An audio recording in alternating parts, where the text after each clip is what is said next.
But Wild Cowboys. If you Google Wild Cowboys, it's gonna come up as that was the name I took. And then I had to learn about that name because Wild Cowboys was an infamous gang in New York City. Okay, I didn't know that. Yeah, if you Google that, the Sepulveda brothers, and they had a lot of influence. And when I did take that name, Wild Cowboys, I actually had to meet some of the original Wild Cowboys to get a cosign on that. You know what I'm saying? Okay. But Wild Cowboys basically came off the heels of Brand Nubian.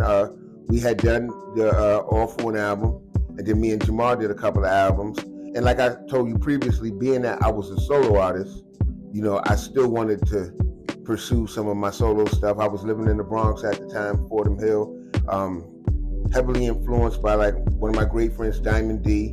You know, my cousins, you know, my family is originally from the Bronx, so I would go there. That was Concourse Village, Melrose Projects, Jackson Projects, Park Avenue. But then going in that line, you had like Forest Projects, you know, you had going on down the line, Webster, you know, so I was greatly influenced. Diamond D was a great friend of mine. He had done some work previously with Brand Nubian, Showbiz and AG, and I just wanted to do something, being that this was a solo project, that encompassed people that I was aligned with. You understand? Okay. So I was aligned with Minnesota and Money Boss and Father Time and Showbiz and AG and Buck Wild and Diamond. You know what I'm saying? So I wanted to put together Pete Rock. I wanted to put together something befitting of that. And you know, that was probably my most favorite album putting together. You know, the sessions.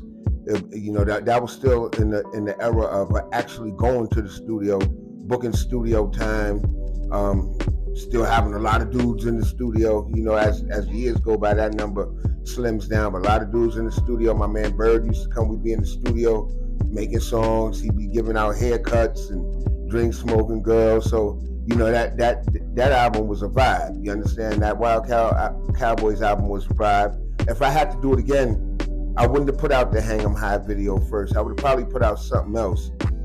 We did the Stages and Lights, which was done by Showbiz and AG, and the Lump Lump that was produced by Buck. But that first single, instead of Hang 'em High, I might would have put something different, being that, you know, like that single was a little bit of a different vibe, where I think I should have just came out straight on that Bronx vibe and kept it moving from there.